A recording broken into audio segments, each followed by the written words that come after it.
we are in the second day of the conference, during the first day, and we have several more people who have over the years thought and wrote about this issue of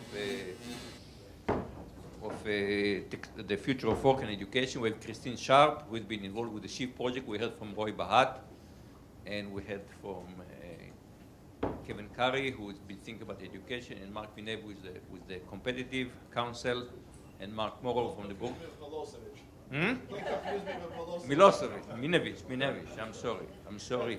And Mark Muro for Brookings, and Beth Mynatt from Georgia Tech, and James. I have a hard time pronouncing your last name. I apologize, but from the American Enterprise Institute. And we are going to start with Kristin, and it's 5 minutes, so we'll kind of go down, and then we'll open a conversation. Please disagree between yourselves, otherwise it's kind of boring if everybody is in agreement. So I hope to see some sparks flying. You have a mic. Very good. Thank you. This is a pretty good take rate of coming back after a end of the day break. So I guess chalk went up to the humans above robots. Humans feel guilty for not returning. So my name is Kristin Sharp. I'm the Executive Director of the SHIFT Commission and the Director of New America's program on work, workers, and technology. We've heard a little bit about SHIFT today from Roy Bahat earlier today, and we'll hear from our other co-chair, Anne-Marie Slaughter of New America, later today. But first, I just wanted to say thanks to the participants in the room who were at the SHIFT Commission. Moshe, thanks very much for doing that. Andy Stern, Phil Oswald, a few others that were participants in the group. We had a great group of technologists, business leaders, city innovation policymakers at the federal level, and social activists representing workers.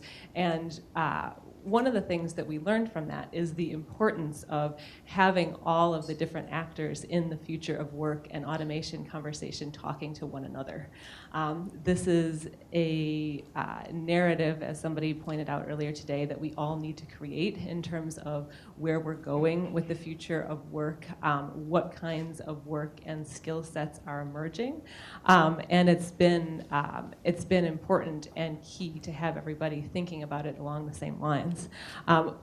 One of the other things that has been fascinating for me in working on the SHIFT Commission is that much of the conversation about the future of work now centers on framing the problem. What's happening with work? Do we have more or fewer jobs coming? Will it be a certain type versus another type? And there's been less action on what do we do about it next? How do we think about purpose? How do we think about identity and how identity is connected to work? How do we think about getting people the kinds of skills that will allow them to succeed in an emerging economy? And so those are some of the things that I'm excited to talk about with this policy expert group tonight. This is a group that's really great in terms of being able to start putting the ideas behind what we can do, how we can connect people to new opportunities, how we can set the stage for prosperity, competitiveness in the American population and workforce. And it's great to have the variety of perspectives here that we have tonight. First, we have Carey, who directs education at New America and can talk about what needs to change at all levels of the education system in order to get students ready for lifelong learning and sort of an iterative process. Mark Minevich, who's with the Council on Competitiveness and a partner at GVA Capital, and who will run us through some trends in the market on how AI is changing our lifestyle, and particularly with the Internet of Things, our lifestyle at home. Mark Muro, who's a policy director at the Metropolitan Program at Brookings, and we'll chat about how cities and communities are rethinking the social safety net in different ways. Beth Mynatt, who is a computing professor at Georgia Tech and looking at the design of AI systems and how they shape our behavior and choices. And finally, James Pethokoukis, a journalist and columnist at AEI, talking about whether there are policies around which we can all coalesce from both sides of the political aisle, which in this day and age can be a tougher question than some of them in the policy arena. So I think just kicking it off with everybody giving a quick 5-minute overview on the things that they think are most important in your issue area. And then really the most important and fun part of this discussion is the discussion, both amongst the experts and with the rest of the group. Thanks, Kristin. Thanks to everyone for having me here. So I guess it's my job to talk a little bit about the education part of things, which I think everyone seems to agree is some part of this conversation. This is the second time that I've heard Stuart's bracing analysis of that question. And both times I was kind of depressed, but also really provoked in trying to sort through all these numbers. So I'm going to do this by telling you 3 very, very short things that happened to me over the last week, and then talk a little bit about what I think they mean.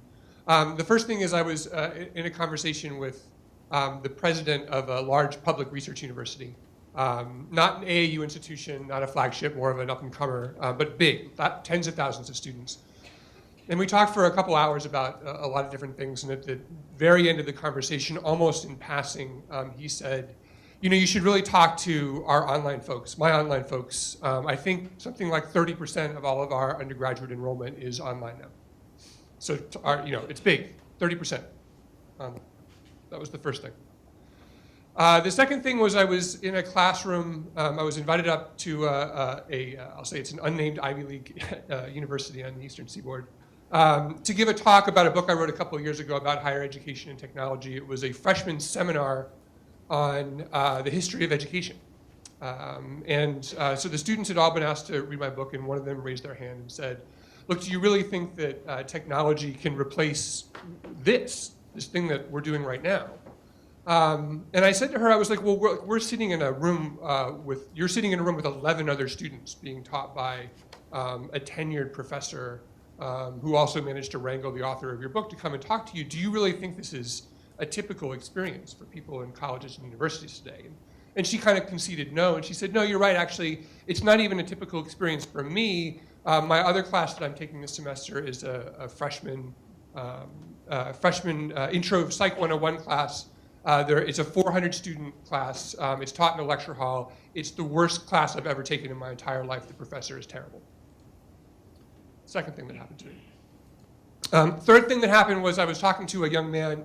I promise these all go together. I was talking to a young man who's recently out of college. He's working in a production job doing a lot of web design and stuff like that, but he really wants to get into data science. And so what he did was, someone asked earlier, what happened to MOOCs? What he did was he signed up for this partnership between Coursera and Johns Hopkins, where they have a 10-course sequence in data science. And because he's a very hardworking kid, seems like a kid to me, in addition to working full-time over 6 months, he went through their entire 10-course sequence in data science and finished it. And it cost him $300. It's $50 a month to sign up for this, and you can take as many classes as you want. And so he did it in 6 months. It was $300, and I said, what are you going to do now? Are you going to go and get a job in data science? No. His plan is to go to an accredited university and borrow 100 times as much money as he paid, $30,000, for a master's degree in data science, which is something he's already learned. And I asked him why. And he said, well, I don't really trust the credential. I don't think that the credential that I got from the MOOC is going to get me the job that I want.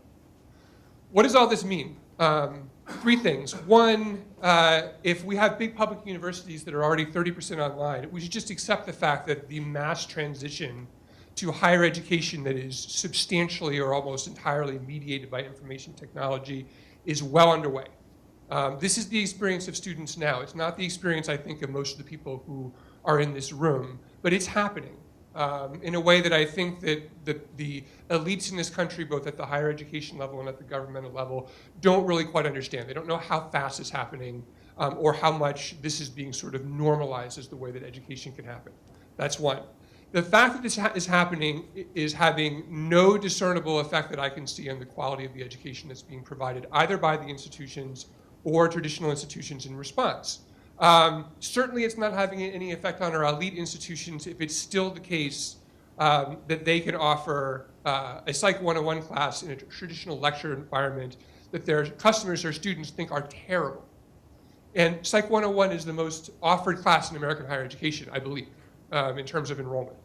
And yet, all of this change doesn't seem to have any particular effect that would kind of get to the point where an institution could feel like maybe we can't offer a class that our students think is terrible. That hasn't happened yet. And three, why hasn't it happened yet? Because it hasn't really gone over to the credential side of things. So even if you have a case where something like data science, which is very much in demand to the point that you now have kind of for-profit operators that are completely outside of the federal financial aid system, that are working very hard to do this, you still have people who think they're making a rational choice to spend 100 times as much money as it really costs to learn something that they've already learned. All of which means we have a lot of work to do before we can rely on our education system to really step in and fix this fast-moving train of the transformation of the workforce. We can't rely on public policy to do it in the short term. I'm sure I'm not the only one who's pointed out that at the very same time that we are sitting here today, the House Education and Workforce Committee has been simultaneously marking up the Higher Education Act. I spent a lot of the morning and the afternoon watching it along with my staff. I can tell you the decisions they are making are being made with zero awareness of any of the things that we're doing right now. Absolutely none of these issues are reflected in the public policies that the federal government is making literally as we speak right now. We can't rely on them in the short term. So what does that leave us? I think it leaves us hopefully with philanthropy, and so my last thing, and I'm probably over 5 minutes now, so I apologize to my friend Kristin. A couple years ago, my friend Mitchell invited me out to Stanford and asked me to kind of give a talk about some of these issues. And by coincidence, the very day before I was there, I could not have timed this better, Phil Knight, I think, pledged $500 million in order to help Stanford educate 500 students every year. I think that's about right. I think it was $500 million for 500 of the most elite students who probably were already the subject of most of the largesse that our education system and our society can give them. Nobody has ever said, here's 500 million, figure out how you can help 50 million students. Nobody has ever said, here's $500 million, figure out how you can quadruple the quality of every Psych 101 class in the United States. But somebody could, and they need to. Thanks. Good evening, everybody. Thank you for listening us at this late hour of the day. But I think this policy discussion is very much needed, and I very much appreciate the work that Moshe has done and the group. What really has come down to, as I was listening to many presenters and speakers throughout the day, is about leadership, about American leadership in the world. Where do we stand in terms of digitalization, workforce, artificial intelligence? There are those people that make things happen. There are those people that just watch things move. There are those that basically say, what the hell is happening? So let's not be the third or the second. Let's make things happen. The digital economy is in front of us. We spent almost 50% of today talking about legacy, the industrial, the manufacturing age. Digital age is happening. There's a reason why Angela Merkel put on G20, the agenda, I was actually there, the digitalization committee, because that's where the future is happening. The future is happening with the young generation, Generation Z. You know, if I look at my daughter, who she's 8 years old, she's spending all of her free time on iPad or tablet, looking at things that I wasn't even aware of, roadblocks, you know, all sorts of things, from music and everything else. Different generation, different agenda, different thinking. What we're seeing right now, and President, and by the way, don't put me in this whole area of collusion, you know, not of collusion, but I will mention President Putin. President Putin basically said, if you don't invest in AI, if you don't believe in AI, it's over for you. Whoever will dominate artificial intelligence will rule the world, basically. And it's good for humanity. There's good purposes, and obviously there are bad purposes. So bottom line is, the governments in many parts of the world are investing heavily. Saudi Arabia right now featured this robot, Sophia. which was made by a robotics company, Hamson Robotics. That was a big deal. They're entering this whole relationship with the real life and artificial intelligence. State of California right now has created legislature for self-driving cars following Nevada and Florida. That's a big deal. A lot of things are happening in healthcare. Many patients are coming to see physicians and are saying, I want to have a robot-assisted surgery. I don't want you. Maybe you're the top expert, but I want a robot. I don't want to have mistakes. I don't want something terrible happening to me. In the world of finance, where I spend a lot of my time in New York and I work with venture capital and private equity, it's being transformed as it is. It's currently being transformed. You see companies like Blackstone, BlackRock, Bridgewater. You probably heard already the work by Roy on principles. But this is what's happening. They're transforming because the new decision-making principles, the design of new systems on Wall Street, the transactions, the trades are going to be automated. But we shouldn't be concerned about this because, I will make some points later on that we will create more jobs. We will create lots of opportunities. And I'm very optimistic following McKinsey and PwC line of thinking that this will open $13 to $15 trillion of value being created. $15 trillion of value being created by 2030. That's a huge number. Imagine what this is going to do to the gross national product. That's really amazing. And by the way, you're saying federal government is not doing much? Let's look at our federal government. Let's look at the federal government under the Trump administration today. Army's medical department is using wearables and sensors right now, using very sophisticated algorithms to weigh potential seriousness of wounds in soldiers and Marines and treat them and figure out what kind of treatment they will need. The White House and US Customs is using chatbot technology to identify potential immigrants entering this country. The US Postal Service is using handwriting to identify pieces of mail.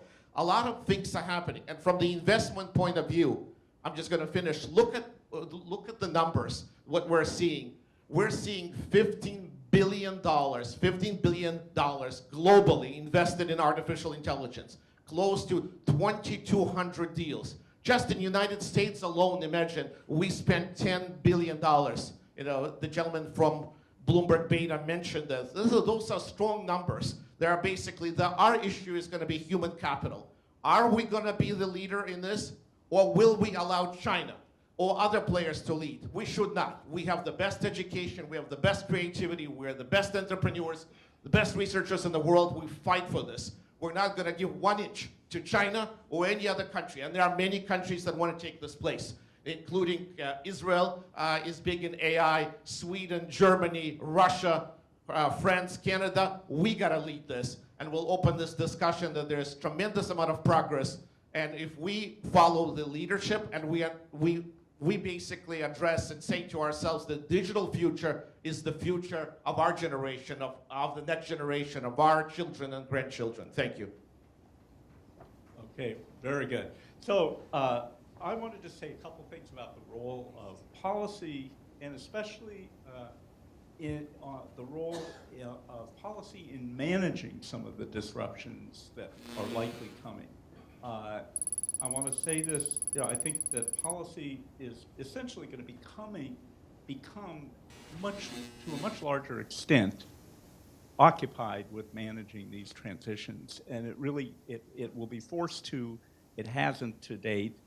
Two areas clearly are people and skills. We've just heard some great discussion of that.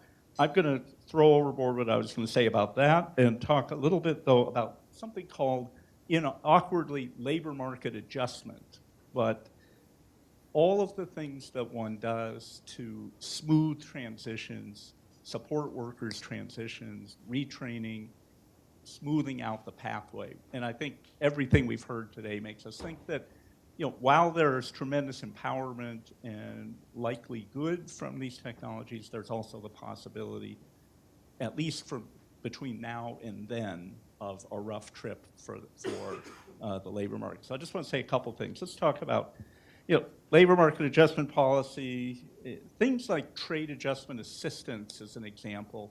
We have a program dedicated to help smooth out the impacts of trade on workers.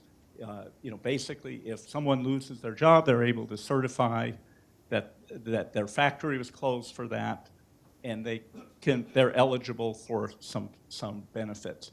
This program doesn't work very well, but it is interesting to me because it is a precedent for the nation accepting a level of responsibility for what is happening to workers as they deal with transitions. It's interesting that this exists. It's well recognized, but it is patchy, narrow, ineffective, and I think completely old school compared to what we're talking about here. Particular problems have dedicated little programs. If you're in trade, there's this trade adjustment.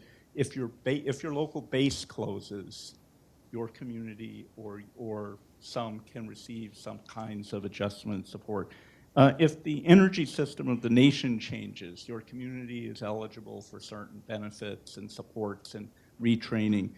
If there's a disaster like a storm, we have a program, right? There's something wrong with this. This is narrow, fragmented. It acts as if dislocation is a bug in an otherwise smooth system, when I think we're learning that dislocation has always been constant and it is often part of healthy outcomes, but we're clearly seeing the pace pick up. What we have in place is totally obtuse compared to what we need, which is a more comprehensive, sophisticated, growth-oriented way of supporting workers as they navigate what is coming. This is leaving aside all the work we have to do on education skills and thinking of what actually we need on that front.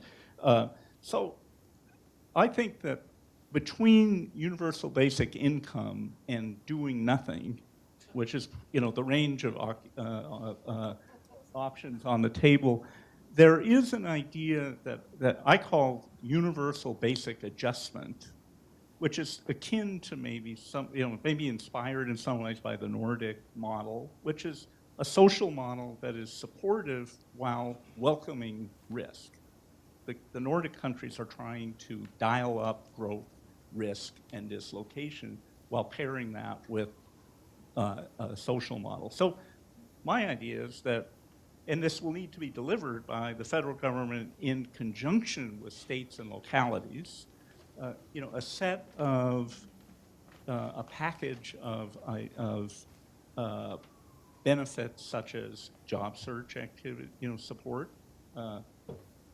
wage insurance for transitions, some kind of vouchers for really good training, whatever is decided by is needed, and for some simply a deposit in a 401k program. But it seems to me absolutely bizarre to think that we will enter the next 25 years without something of this nature. And I just wanted to throw that on the table. I think that there is a long way between where we are now and socialism. There's a lot of room for solutions that can help workers navigate what is coming ahead. Thank you. Thank you for being here, and thank you for the invitation to speak with you this evening. What's common in my field is often a little bit of self-disclosure because it's appropriate to show where your bias is and when your personal frame of reference is. So I'll start with a short story. My grandfather in rural East Tennessee was a traveling shoe salesman.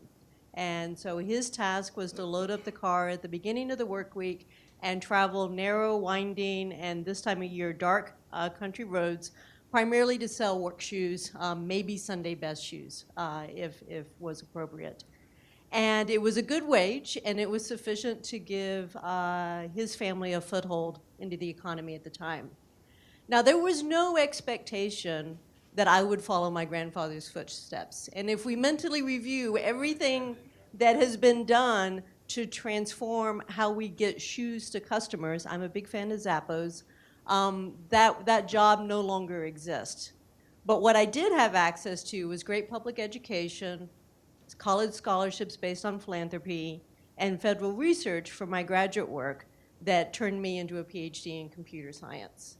So I have a certain personal perspective on how labor and jobs transform constantly based on all aspects of technology and innovation, and how we have to provide a basic foundation to allow continued economic gains and continue economic opportunity. But that PhD means that I'm supposed to talk to you today about the technical landscape. I'm not an AI expert, but I will hit on that at least on one of my points. But first, I want to go back to Vint Cerf's comment about our buggy software. And not actually talk about the bugs, but talk about the sheer lack of usability of most of the products that are produced by the companies that I have worked in and the companies of my colleagues. And recognize that in every scenario that we have talked about in terms of reskilling and retraining and new job opportunities, we are almost always talking about raising the cognitive bar in terms of people being able to use these systems. These systems are not usable now. Just check the healthcare industry if you want any validation within that space. But we're going to be asking older adults to use these systems, perhaps longer in their career. We're going to be asking returning vets. We're going to be asking people with different forms of cognitive disabilities. And we don't have an industry that is going to support that foothold into this economy. Our industry, the computing industry, is going to have to do much better if we want to pretend that that technical landscape is accessible. Speaking of accessibility, if you don't have access to the basic connectivity and basic access into the system, no hope in prayer. I was around in the FCC discussions at the turn of the century when the conversations around broadband were framed as mere access to entertainment. Let them have their Seinfeld was right up there with let them eat cake. We did not understand then, and we still don't seem to understand now, that broadband connectivity, access to that basic functionality, is a social necessity, part of the social fabric for economic opportunity. However, vast parts of this country, particularly the rural and regional communities that we've been discussing today, still do not have that access to the home. You are not going to succeed as a new student in this digital landscape if you have to do your homework at McDonald's to have access to just basic information to accomplish your homework at the secondary level. If we leave broadband accessibility and wireless accessibility open only to market forces, and I'm not even talking about net neutrality, but just sheer access, there is no hope and prayer for the regions of the country that we've been discussing today. Now, I'm supposed to talk about AI, so I'm going to throw another category out there for conversation. And I think it was Heather's presentation today, but talked about kind of where the major disruptions in AI are going to be. And I think we have a tremendous blind spot in the conversations today around AI, around process, and AI around social engagement. Understand that we are replacing the functions around access to the market and access to opportunities with algorithms based on machine learning. And Vivian's going to help me out here later on. What do these algorithms do? Well, they do a really good job of saying, okay, who has been the most successful in repaying loans? Who has the best social network in terms of access to the needed expertise to start that boot company? Who has the best, historical record in terms of accomplishments that are computationally documented? Who looks like the other workers that we already have in this corporation? So what will machine learning do? Well, it will look at the people that are already prospering in this economy and dutifully find matches to that. And if we rely further on those algorithms and less on the public policy and the social processes and the other mechanisms that we have used in past decades to provide opportunities, we're going to create even stronger digital and economic divides. And we're not, right now, I don't see that discussion in this room in terms of how the biases in these systems are just going to make things worse. And we have to get ahead of that problem. And last, I know, time's up. Another conversation we haven't had, and maybe some of you noticed an informal gathering in the far corner over lunch, was we've talked about labor and work all day, but we have really not touched on gender or feminization of work. However, if you look at the areas that most of the reports suggest they would be growing economic opportunities, nursing, elementary education, home health care, all right, these are areas and markets that are considered feminized fields. Lower wages, not seen as attractive, certainly not to truckers and factory workers. So what are we going to do about that? Well, we could bang our head against the wall and wonder why people are not signing up for training programs in nursing, or we could create a new agenda and vision around enhancing these fields with technology. Let's even talk about caregivers for an aging population, and actually reframe and shape those fields to make them both more attractive, more valuable to our economy, and solve some of the equity issues in terms of gender in our field as well. So 4 different topics, please ask me about them. Thank you.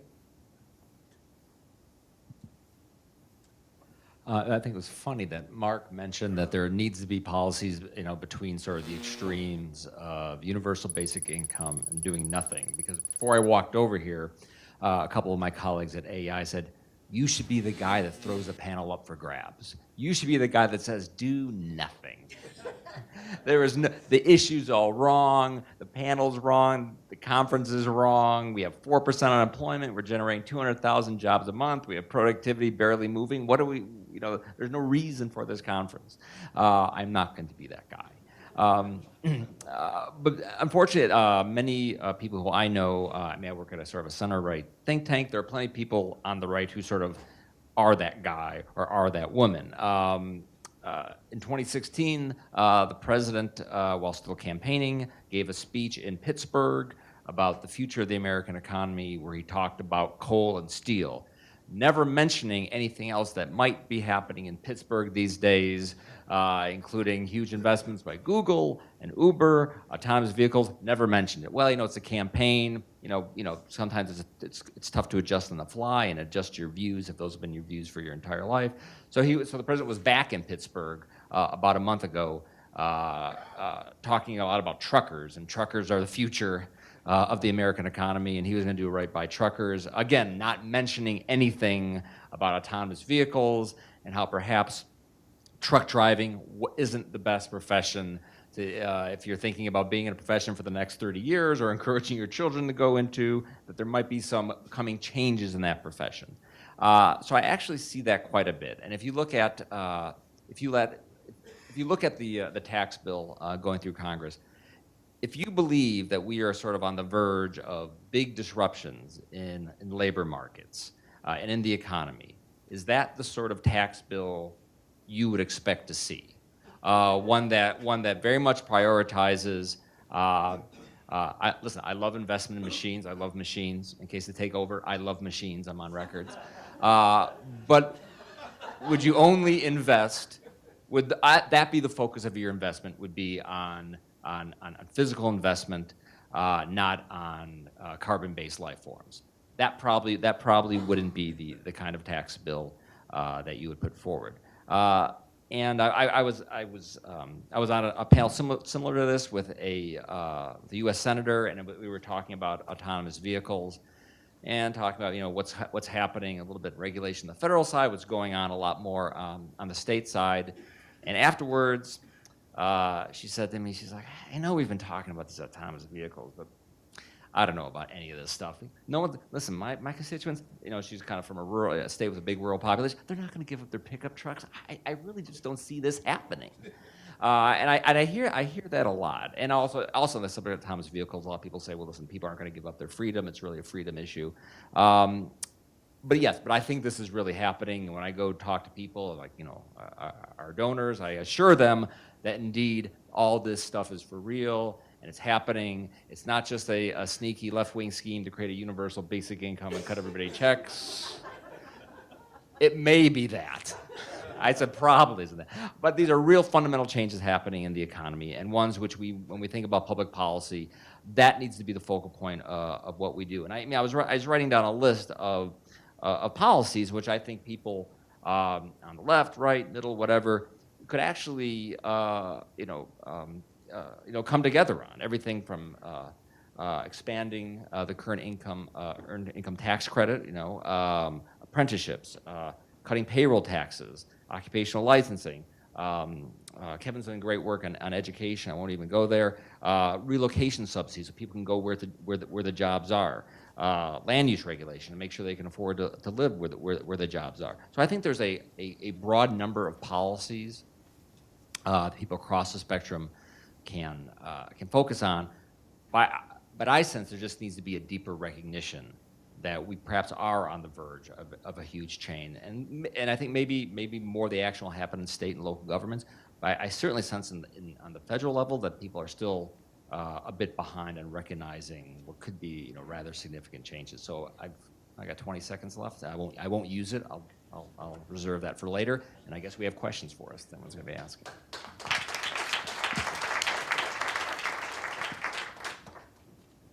So this is a pretty expert group here gathered. Leaders in academia, in business, in policy here in Washington, D.C. How many people here had as their first job either retail or food service? How many people here had as their first job either retail or food service? This is a question that I ask at almost every convening or discussion of this topic around the country. And it's almost always with people over the 35 and up age group at about this rate. At about 65, 70% of people had that as their first job. And that's partly because those kinds of jobs used to be a pathway into the more professional world. You worked at, what my first job was as a salesperson at the Gap, and you moved up through the ranks at the Gap and ended up in management, ended up in the business world, those kinds of things. Same thing for restaurants. You ended up managing one or owning one, and it was a good job within the community. And a lot of people on our panel talked about the ways that the narrative is pivoting and the workforce is pivoting, but nobody really identified the way that that's pivoting. And what we're seeing in the Shift Commission is that the major sort of linking change in different kinds of jobs is that we're moving from a sort of clear pathway into either a field or a company where you work in that field or company for some long amount of time to something where you as the individual have to identify, find, retrain for, talk about, and prove your value on whatever kind of work you're going to do in lots of different fields. The emerging jobs are things that you create for yourself. And so I think my first question for the panelists is, how do we start talking as a country about the fact that that change is happening and have that conversation with lots of different demographics and geographies and people who live everywhere in the country who are kind of feeling that that's happening but might not have the explanation or action steps for it yet. Anybody want to jump in there?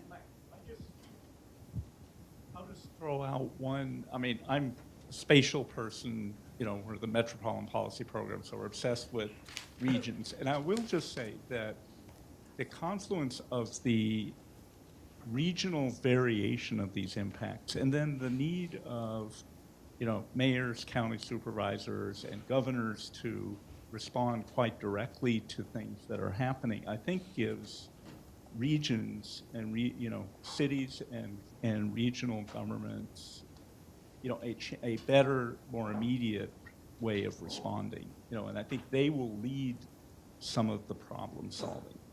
I'll just throw that out. Yeah, so Chris, a very good question. I think it has to do on, let's look into the future again. Whatever happened in the past, that's gone, that's done. Digital in the future. So if we look at digital in the future, maybe we should look what really works in Silicon Valley. Maybe we should really look at what really works at the MIT ecosystem in Massachusetts? What works in Atlanta, Georgia, in Denver, Colorado, and other places? How could we replicate and create those clusters and hotspots and make sure that the people are empowered and they get opportunities to be part of those clusters? But in order to do that, we gotta do much better public relations. We gotta keep people retrained. We gotta educate them, not necessarily where they become an AI specialist. They don't have to go through undergraduate or graduate school and learn discrete math and statistics and programming, but basic things. And I think the US Chamber of Commerce and other institutions of the past are failing us. They just don't provide anything. We gotta, and by the way, it's not about just those types of civil organizations. I believe it's all about, because we're entering into the, somebody mentioned gig economy, which is already 38% of the US workforce. You know, in 10 years or 15 years, it's gonna be majority. We gotta figure out how could we foster those communities, exactly what we're doing here today, but for other industries, and get people more involved in those clusters and make sure that they're competitive, they compete against each other, and when we get new jobs, new opportunities. What new opportunities? Coaching, space industry opportunities. In truck drivers, I think some people mentioned, I think you mentioned, Vin, that it's not just driving the truck, there's inspection, there's quality assurances and other things. Let's do a better job on branding and public relations and figuring out what works for a lot of those people and not sticking them in old jobs. Thank you. I'll take the Atlanta, Georgia lead-in. I think we recognize that often early first jobs in education go hand in hand and those expectations go together. So in the old days, co-ops were the thing, and because that was when lifelong employment was the expectation. So you would co-op, and based on the co-op, you would land that first critical job. You would be working in the summers because that would be the appropriate amount of money to be able to make to afford education. We have to change the education experiences to match the new labor terrain. So at Georgia Tech, for example, entrepreneurial opportunities over and over again. In your dorm room or wherever you're working, likely the Starbucks. Start and fail multiple companies before you even graduate. Use that educational experience as the new safety net for learning those skills that are going to be necessary in the workforce. Major strategic effort by Georgia Tech was significant percentage of our students, 80% or more now, to have an international experience as part of their educational environment.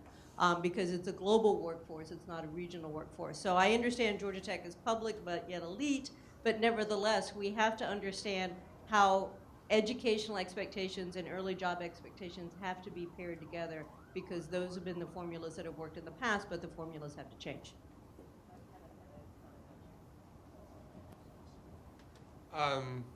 Thinking about what we need to do to change the narrative and the dialogue that will move more people to this. I was struck a little bit, James said in his beginning of his remarks that I think your colleagues at AEI urged you to come and denounce the entire premise of this conference. Right. But so it strikes me that I know a lot of people on the left who would say exactly the same thing for exactly the same reasons, and maybe with different aims in mind, but would also kind of make this broad observation about long-term lack of productivity increases. And their complaint is that it's freezing out their priorities and their ways of seeing things, and that this conversation is a distraction and an impediment to much more short-term focus on the minimum wage or labor reform or whatever it is. But in a time when it seems like we're living through the politicization of absolutely everything, and it's hard not to feel that being here in DC, and it's tough for someone like me who really identifies more as a policy person and not a political person.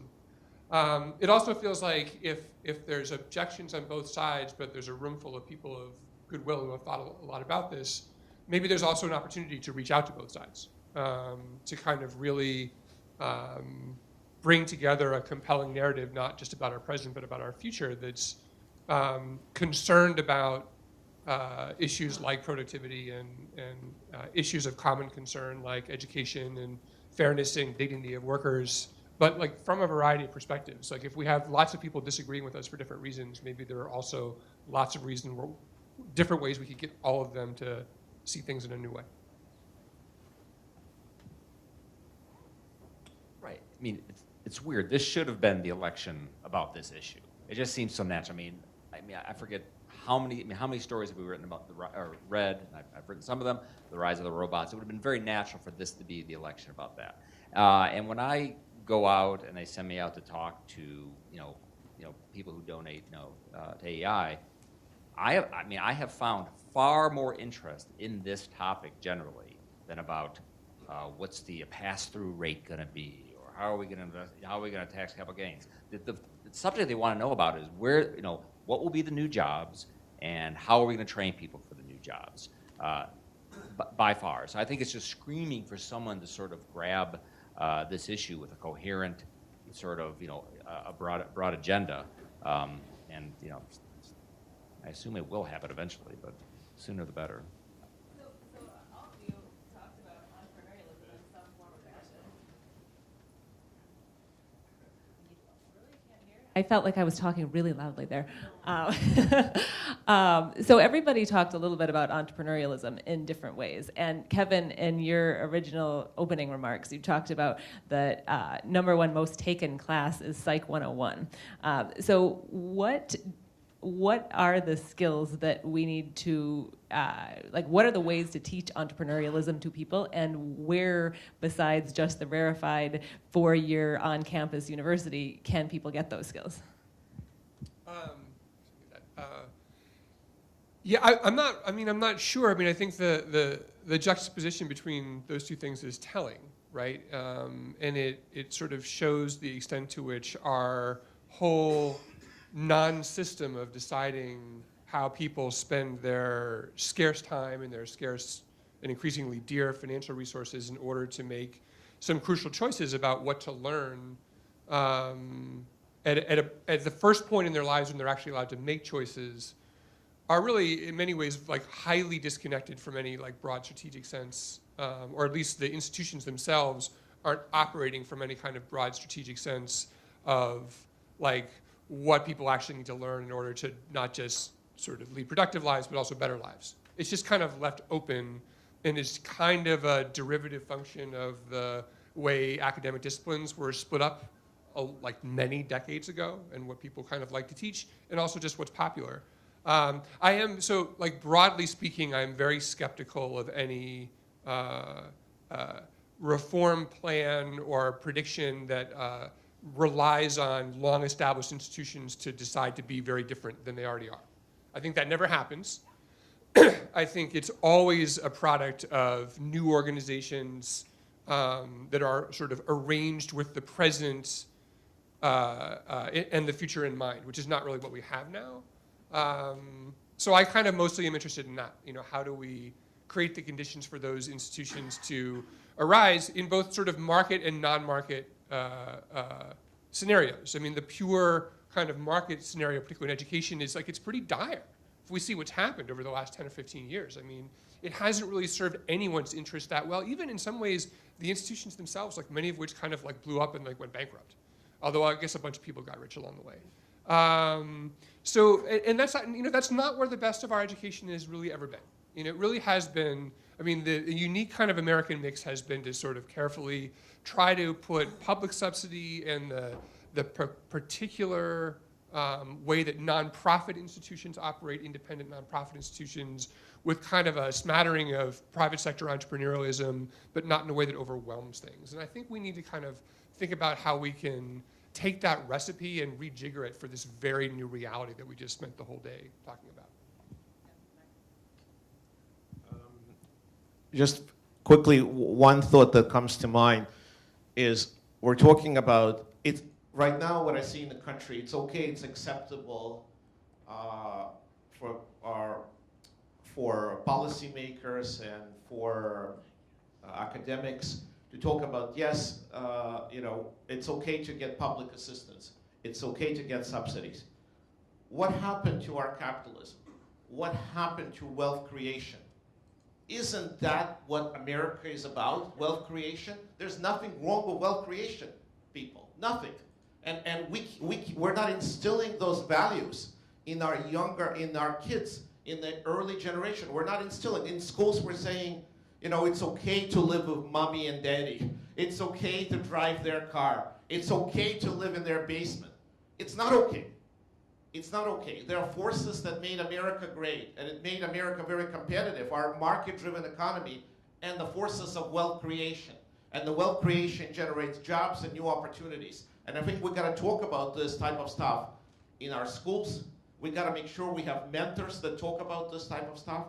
And one more thing that I will mention, you know, you look at Israel, I see this as a clear example, a startup nation. There's lots of startups. In AI alone, you know, US is clearly a leader, but they're following with over 500 AI startups, which means they're hungry. They want to make it as entrepreneurs. They see a potential. We got to install that culture, those values in our kids, in our future. So I want to leave enough time for the audience to have questions. So I'm just going to do a very quick one-word go down the thing as our closing expert panel. What do you think, in an ideal world, is the most common job in America 10 years from now, and what policy do we need to get there? Yeah, in a best-case scenario world, what's the most common job in America 10 years from now? I would say Mike, pass the mic. Educator broadly defined. I think the jobs are going to be dealing with communication, and they're going to be in the community. So supporting community and communication and interpersonal things are going to be your main sources of income in the future, where you add emotion and some human feelings.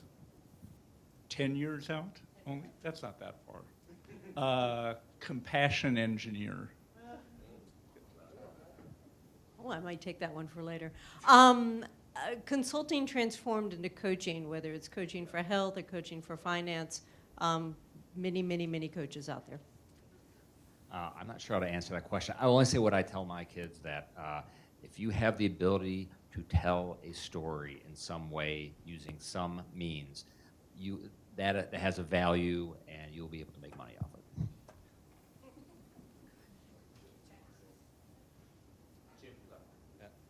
Hi, my name is Jim Clark. I'm the chairman of the World Technology Network. 2 years ago, I hosted and organized the World Summit on Technological Unemployment that some of you participated in with Time and Fortune. And we had Larry Summers and Joe Stiglitz and Robert Reich and David Autor, and it was a great group. It was a fascinating day, and I was convinced that I was going to be devoting most of my time to the spin-offs of that organization. Instead, I got very concerned about what was happening in the 2016 election, as it was, or in that campaign from the end of 2015 on, and then afterwards, and got very involved in politics. My concern is I feel that we're sort of living a disconnect right now as I sit here at this conference, because this conference is spectacular, and it's quite similar in the level of intensity and quality that we had at that event. But I'm feeling disconnected. And the reason I'm feeling disconnected is that I feel that the country is right now facing an existential crisis politically. There is no normal right now. I mean, the kinds of things that are going on at the exact same time that we're talking about these short-term, mid-term, and long-term plans could utterly change the direction of the country and the world in weeks, let alone months and years. And again, I'm not the kind of person even 2 years ago that would ever get up at a conference and say something like this. But I've completely reorganized my life and my career, and have worked at very, very high levels the last 2 years to try to deal with this turning point that we're at right now that could affect all our policies, all our lives, here and abroad. And I think it's a deep, I don't use that word lightly, existential crisis. I think technological unemployment and related issues are, other than climate change, the two issues that I would say are the most important for humanity to face in the coming decades. And yet, even with that, I think we're not going to face them if we don't handle the situation we have right now and get back to some kind of normalcy. This is insane right now. And I just wanted to express my feeling of the disconnect as we sit here and we talk about all these things in very articulate and compelling ways.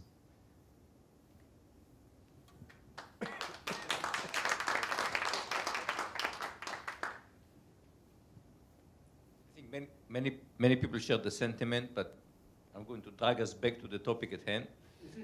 And I want to ask James and Mark about housing policy, because partly what we heard before is that it's not enough to say that technology sort of it creates new jobs. We need the people who lost jobs to move and get new jobs. And this is partly, sometimes it's about reskilling, but sometimes it's just about moving. And what we heard is, one, they cannot move because their water is their house is underwater in terms of the mortgage, and the place they'd like to move, there is limited Bay Area, New York, limited new housing. Everything is out of range for any mortal human being, other than people who work in high tech. So what do we do about this? I'll start. I'm not the expert. He's the expert. But I'll say this. And by the way, the like buying at the top of the market and house being underwater, this is not theoretical to me. At all. But that's right, a little personal disclosure, like the day after I signed the contract, I think it fell. But anyways, yeah, listen, I think helping people get to where the job, I mean, that is not the complete answer, telling everybody they need to move. Not everyone's going to move, and also not every city is going to get Amazon HQ 3, 4, 5, and 6.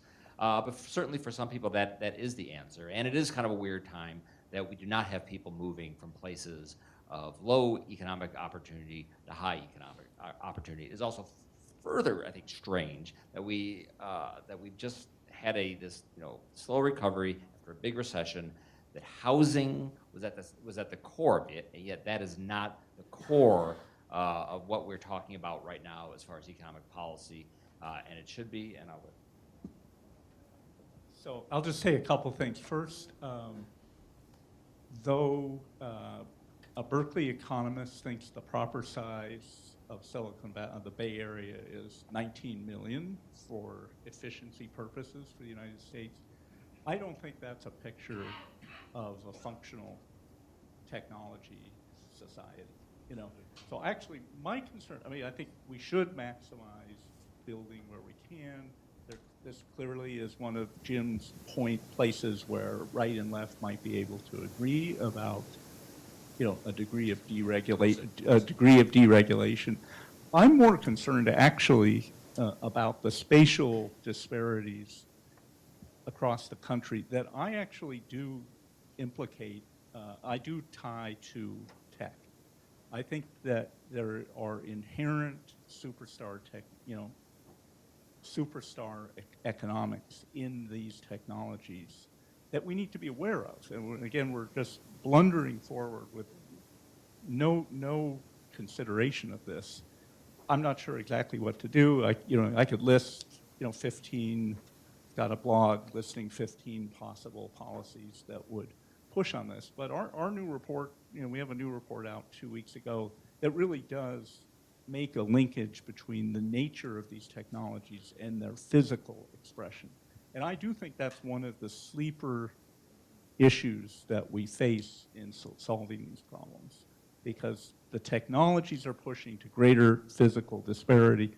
I do think then some of the solution is going to come from pushing against that to some extent and local place-based responses. Yeah, that's what I was going to say too. The local place-based response being important. 'Cause having gone to and had pretty intense and in-depth discussions with 6 communities around the country, and then done a variety of outreach discussions in trying to source our next set of communities for the Shift Labs program, I think that asking about how to inspire people to move might be the wrong question. It's people for the vast majority don't want to move. They want their own communities to become more vibrant, and they want new opportunities within their communities. So, and I mean, the statistic that was really interesting to me on this front was that 71% of Americans live within 18 miles of their mother. I mean, that's a huge. So that's a huge statistic, and it speaks to the fact that people want to really build a community where they are and want those kinds of opportunities. It's the policies we need to be thinking about are how to get remote opportunities to people in places around the country, how to retrain or train or get people interested in new things that will create connections for themselves within their communities, and how to think about these questions of, for people who want to return home in some ways, maybe providing incentives for them. But I don't think that we're going to see widespread people moving across the country for jobs, even if the economic perspective and economic dynamism would say that would be the logical thing to do. Last question here, and then we close the panel. Bobby? I actually just want to follow up on your point, Moshe, and some comments that were made before. There were comments about, and Mark, you made them, about the entrepreneurial spirit and zones where it's particularly strong. Having lived in various parts of the country, and two I'll mention, Colorado, Indiana, as an example, you see you really learn that there are different personalities in regions, and of course they don't apply to every person, but they apply in some general way that makes some of those regions more susceptible to doing well in the sorts of things that you talked about than other regions. And I'm curious, those of you who've thought about regions, how you've thought about dealing with those different personalities in different areas. Quick answer? Just very quickly, again, looking outside of US and learning from other countries, again, going back to Israel or Estonia, for example, it is, what they do is they break up, they put out a lot of accelerators. They instill entrepreneurial practices early on, as early as high school and middle school. They assign mentorship, people who mentor folks. And I think we need to make sure that, like in Estonia, where we're discussing this, a lot of the services are online. If you want to get support or help, they're available. So your question was, what do we do in rural areas where they don't have those mentors? So maybe that's a different mentality or different culture. If we, again, this may be private public sector type of a situation, but what if we build some of those cloud services for them to build up entrepreneurship businesses, small businesses, and other things? Maybe that's an answer.